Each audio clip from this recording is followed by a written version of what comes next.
Today for Mousetrap Monday, we're going to take a look at this antique live catch mousetrap. It's made out of metal and it was sold under the brand name Trap It. It's made by the Corson brothers of Indianapolis, Indiana, and it was first patented by Russell Smith on October 30th, 1945.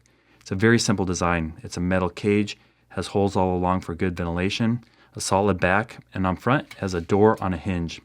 Inside is a trigger mechanism. It's kind of hard to show, so I'll show you the patent drawings. But basically there's a little knob right here. You can twist this, pull up the door, and it latches into place. That way when an animal wants to come in and get the bait, goes in the trap, steps on the pad, the door closes, and you got him. This is an old trap and it's pretty rusty, but I think the mechanisms are smooth enough we can still catch a mouse. Let's go set this up in the barn with motion cameras and see if we can get a wild mouse with a Trap It mousetrap from 1945.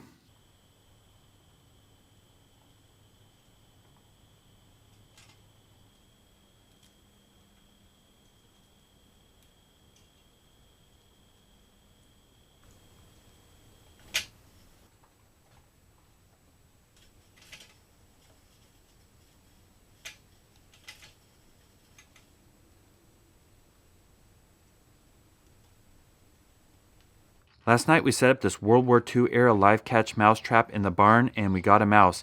It wanted to get the bait, went in there, stepped on the trigger pad causing the door to close. Now the mouse has been in there all night. It really wants to get out. And because this is a live catch trap, let's take it out in the wild and let it go. To let him go, we'll lift up the door and turn the trap upside down.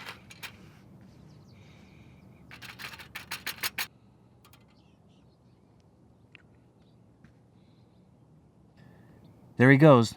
This antique mousetrap is just one of hundreds of videos I've posted on my YouTube channel. I'm posting between 4 and 5 rodent trap videos a week, so if you want to see how to catch mice, rats, squirrels, chipmunks, moles, voles, and gophers, stay tuned.